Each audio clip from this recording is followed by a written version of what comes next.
Bonjour, c'est Cryptolyse. Aujourd'hui, on va parler de BNB, la crypto-monnaie de la blockchain Binance. Et pas que de la blockchain Binance Chain, mais aussi de l'exchange Binance et tout ce qui est lié à Binance. Binance, c'est un énorme exchange, pour ne pas dire tout simplement le plus gros, qui existe et qui en même temps fait beaucoup parler de lui. Il a une relation avec la France qui est un petit peu particulière, étant donné qu'ils ont annoncé il n'y a pas si longtemps que ça que la France serait leur quartier général pour tout simplement l'Europe, qu'ils allaient investir plus de 100 millions de dollars pour le développement du Web3, notamment à Station F.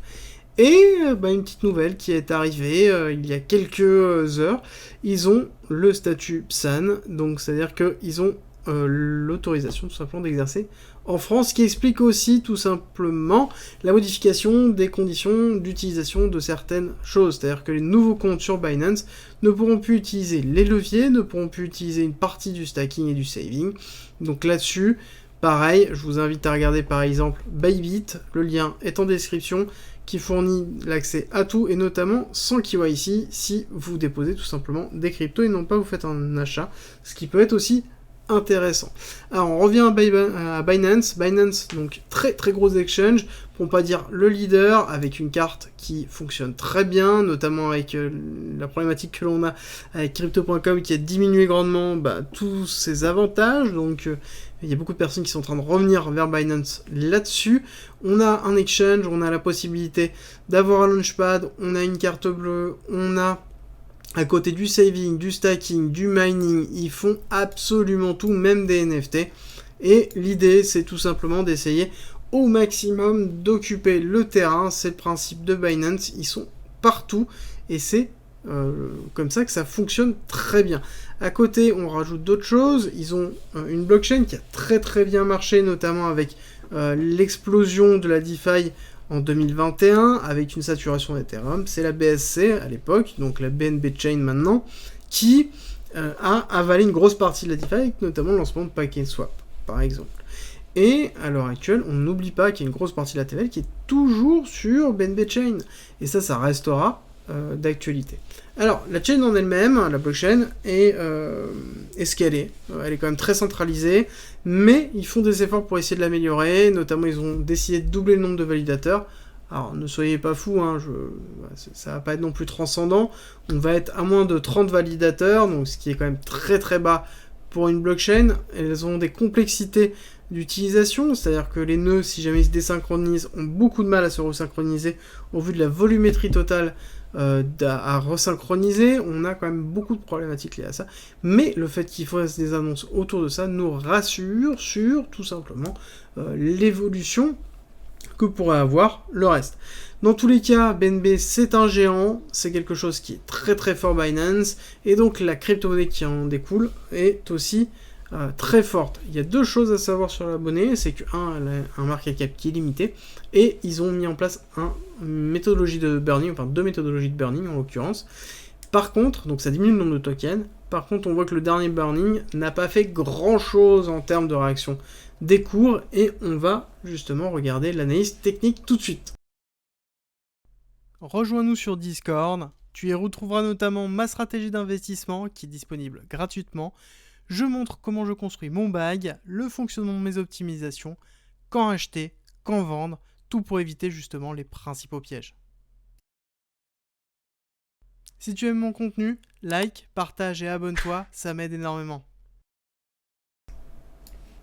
Pour l'analyse technique, nous avons quelque chose d'assez classique avec une énorme accumulation qui a été pendant toute cette phase 2017, 2018, 2019, 2020, avec l'accélération que je vous ai dit, hop, on va se placer là.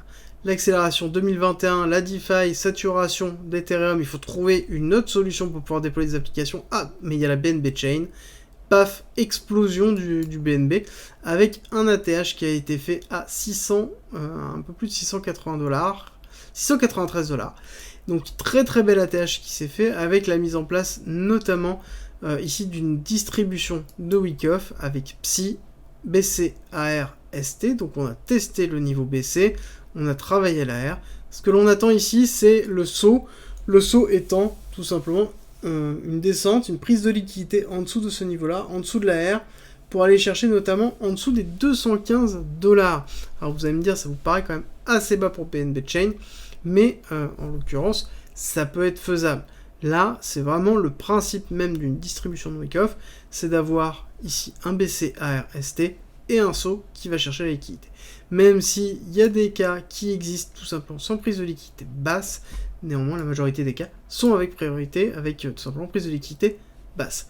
Alors, une fois que nous avons terminé cette schématique, nous allons faire tout simplement, une fois qu'on a validé le saut, faire un UT-UTAD, donc de nouveaux ATH, dépasser les 700 $ comme objectif, et à côté nous avons un certain nombre de choses. Nous avons ici une accumulation qui s'est mise en place en SCAR-STB, donc là on a pris la liquidité, on a tenté ici un break-off structure mais qui n'a pas été concluant, donc là ça veut dire qu'il y a très grande chance qu'on aille retester le STB, voire potentiellement faire le spring, et si on fait un spring, au vu de la première impulsion baissière qui s'est trouvée ici, sur cette zone-là, nous avons un objectif à 272 à donc 300 $, qui sera un objectif très intéressant, un très bel appel de prix pour tout simplement un BNB, donc une continuité baissière du BNB pour rentrer ici dans la spot zone qui je considère, si on veut s'exposer au BNB, on peut commencer à rentrer en DCA à partir de 350, parce que c'est un actif qui est en l'occurrence très intéressant, c'est Binance, donc c'est un exchange qui est monstrueux.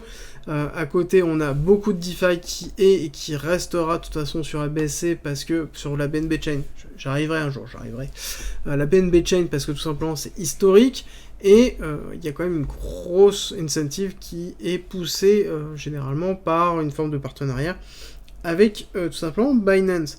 À côté, nous avons par exemple PancakeSwap, qui est donc un DEX qui existe sur BSC, qui commence à se lancer sur tout simplement la possibilité de faire en décentralisé des trades. Donc on peut planifier des trades en décentralisé, on peut mettre des ordres d'achat limites sur PancakeSwap. Donc on a quand même pas mal de choses qui sont en place et qui donnent justement du corps à la BNB Chain, et donc forcément du corps au BNB en lui-même. À savoir qu'on a d'autres choses, c'est comme je vous disais, on a burné quand même beaucoup de BNB, et pourtant on n'a pas eu trop de réaction. Cette bougie-là, c'est tout simplement l'annonce de la Fed, que j'aborderai de toute façon dans une vidéo de la quotidienne, donc là-dessus, mais globalement le burning ici, il n'y a pas eu grosse réaction, et ça veut dire que quand même on a un cours qui est assez léthargique, et ce qui est un peu le cas sur toutes les crypto-monnaies, donc là-dessus il faut se rassurer. On risque peut-être d'avoir une accélération du cours du BNB, notamment avec la diminution des rewards sur tout simplement crypto.com, parce que pour avoir du cashback sur la BNB Card, enfin sur Binance Card, il faut impérativement avoir dans le wallet du BNB, et ça commence à partir de 1, 10, 40 je crois, donc 1 BNB, 10 BNB, 40 BNB, pour avoir en fait du reward en fonction de ce que l'on fait. Alors, au niveau des objectifs, qu'est-ce qu'on peut se fixer? On peut se fixer donc un nouvel ATH dessus. Est-ce qu'on peut se fixer les 1000 $? Je pense que sur un UTAD, oui, potentiellement, avec donc 2 accélérations. D'accord? Donc ici, descente spring. Soit on descend très bas, on prend la liquidité avec une cascade de liquidation, soit on prend juste le spring, on valide le niveau. Ensuite, on travaille, on fait nouvel ATH, UT, on travaille la zone basse, UTAD, et on chute. Par exemple, ça peut être quelque chose comme ça, avec donc un BNB qui arriverait dans les 1000 $. Et si on regarde un petit peu, d'ailleurs je pense que à titre indicatif, ça peut être toujours intéressant de voir que on aurait quand même du 300%, et 300% sur une recherche d'objectif à 300 $. Donc on est sur quelque chose qui est quand même cohérent, sur du BNB qui représente quand même le plus gros exchange à l'heure actuelle en crypto-monnaie, et qui, je le rappelle, est devenu PSAN en France, donc a le droit, tout simplement, de participer à toutes les activités financières françaises, et je pense que ça va devenir un acteur, notamment en Europe, peut-être de la transformation, et qui va peut-être aider avec la loi MiCA. En effet, si on a Binance qui arrive avec ses gros sabots, on pourrait avoir une aide, nous de notre côté, à la mise en place, tout simplement, de toute la schématique de déploiement, de régulation des crypto-monnaies, des blockchains, à travers un acteur massif, et donc on pourrait faciliter après la suite. Il est évident que leur arrivée est dans tous les cas excessivement positif pour tout simplement l'écosystème en lui-même. Merci d'être resté avec moi jusqu'au bout. Abonne-toi, partage si t'as aimé et rejoins-nous sur Discord. C'est avec plaisir qu'on t'accueillera. Et à très vite.